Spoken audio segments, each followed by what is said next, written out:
What is up, metal and heavy music fans? It's Flight of Icarus again with MetalTrenches.com, and today we have a review of The Lion's Daughter and their new album Skin Show via Season of Mist.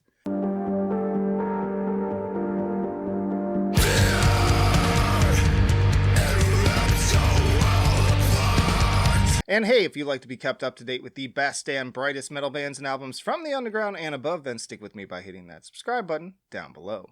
The Lion's Daughter is a St. Louis, Missouri group that exploded onto the scene with the atmosphere-driven blackened sludge of 2016's Existence is Horror. An album that fit well alongside other recent releases at the time from Emptiness and Lord Mantis. Not content to keep their sound in one place, they followed this up with 2018's Future Cult, which found them leaning more heavily into synth and electronic elements for a sound that could be best described as Sludge meets John Carpenter and Italian Giallo horror.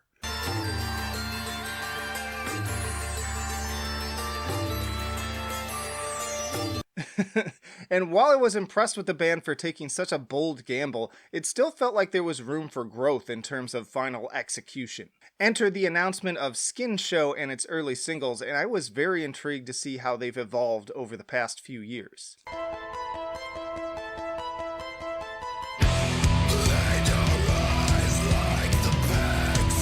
The first sample we got off of this new record was Neon Teeth. Now, this one feels like a very clear continuation of Future Cult. It has a synth line that is just pure The Exorcist. Like, there's no two ways about it. I mean, you just listen to the actual Exorcist theme,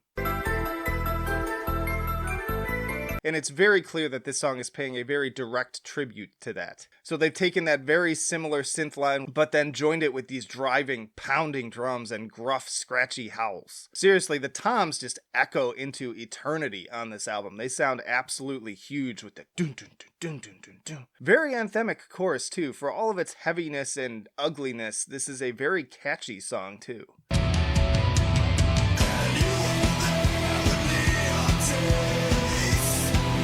Again, very key-driven, but then a cool outro with the guitars as well. And then opening track Become the Night kicks things off on a very similar note too. So if you enjoy this, expect to hear a lot more of it, but then also some other things too.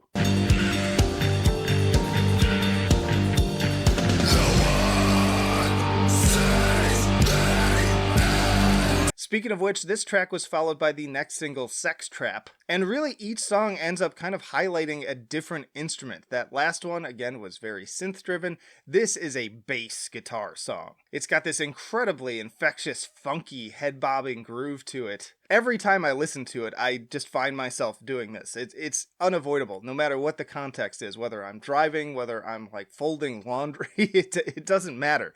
I will start bobbing my head relentlessly. And it ends up having this very kind of like kinky sexual atmosphere to it. It's kind of like it gets your whole body into it. Feels like something that you'd play at like a BDSM club. But really, as far as the content of this song, they say whatever you think this song is about, you're probably wrong.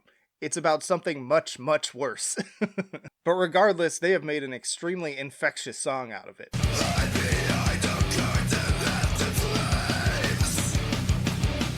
And then continuing the trend of offering a different flavor with each song, next up was Curtains. This one is a chuggy, guitar-driven one, sometimes even more kind of Melodeath sounding in some of the riffs. There are certain sections that I was just like, wow, what's going on here? This is different. It's really more in line, actually, with Existence is Horror. The synth is much more subdued on this one. The drums, though, they continue to just pound away, and I cannot understate just how amazing the drums sound on this entire album. Again, it would be really easy to get sucked into the synth and the vocals with this band's particular approach, but don't ignore the drumming. The drumming is stellar. Quite honestly, they even steal the show at times. But in any case, this song is also just a great fusion of all of the elements really coming together. And I'd say that that's the biggest point of growth that I'm seeing when it comes to The Lion's Daughter on this song. It's that perfect balance of it's got deep atmosphere and that intensity and that ugliness, but it's still catchy. It's got this very engaging songwriting, which is something that I felt like was a little bit lax on the last album.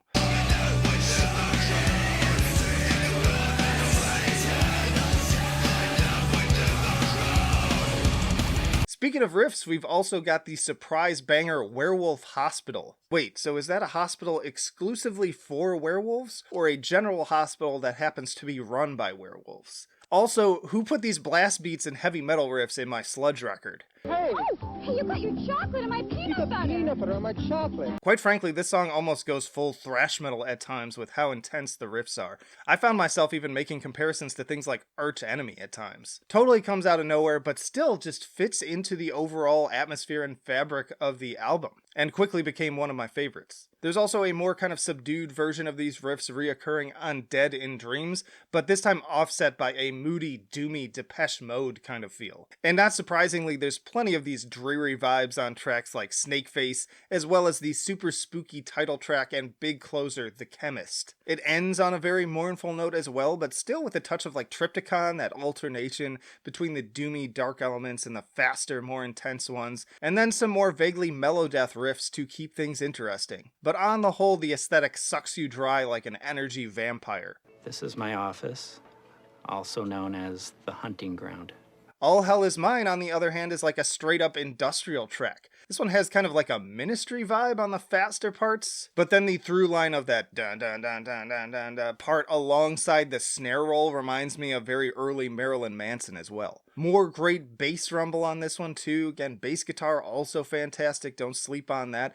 But really, I'm just loving the variety. There's so many different sounds and pacings that all come together on this album and still, again, form this woven framework. A consistency, but a consistency that is kept interesting by a lot of dynamics. When it reaches a peak, it slows down, and before things get too dull, it picks right back up again right when it needs to. It always seems to know that exact moment too, where the listener's like ready for a change. So yeah, I'm very impressed with Skin Show. It took all of the elements of the previous album and just stepped them up. I said in my review of Future Cult that it feels like they're kind of still searching for a sense of balance. They've definitely found it here. Everything just comes together perfectly, all the instrumentation. The songwriting, again, it's that perfect tightrope I frequently talk about, that my favorite albums of the year tend to be ones where they're both intensely catchy while still being like challenging in some particular way. This album nails that. It's not like Future Cult where it kind of felt like,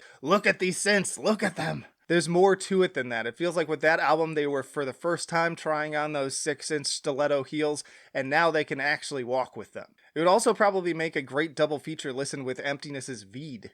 You should watch them back to back as a double feature and then hang yourself. Okay. Turning to my scales, I give Skin Show a 10 for enjoyability. Loved it all the way through, and every single listen, it just got better. In fact, I was playing this yesterday just in preparation for the review, and I swear I just let it repeat probably 4 or 5 times non-stop, and it never got boring. I give it a 9 for musicianship. Nothing crazy here, but again, the songwriting.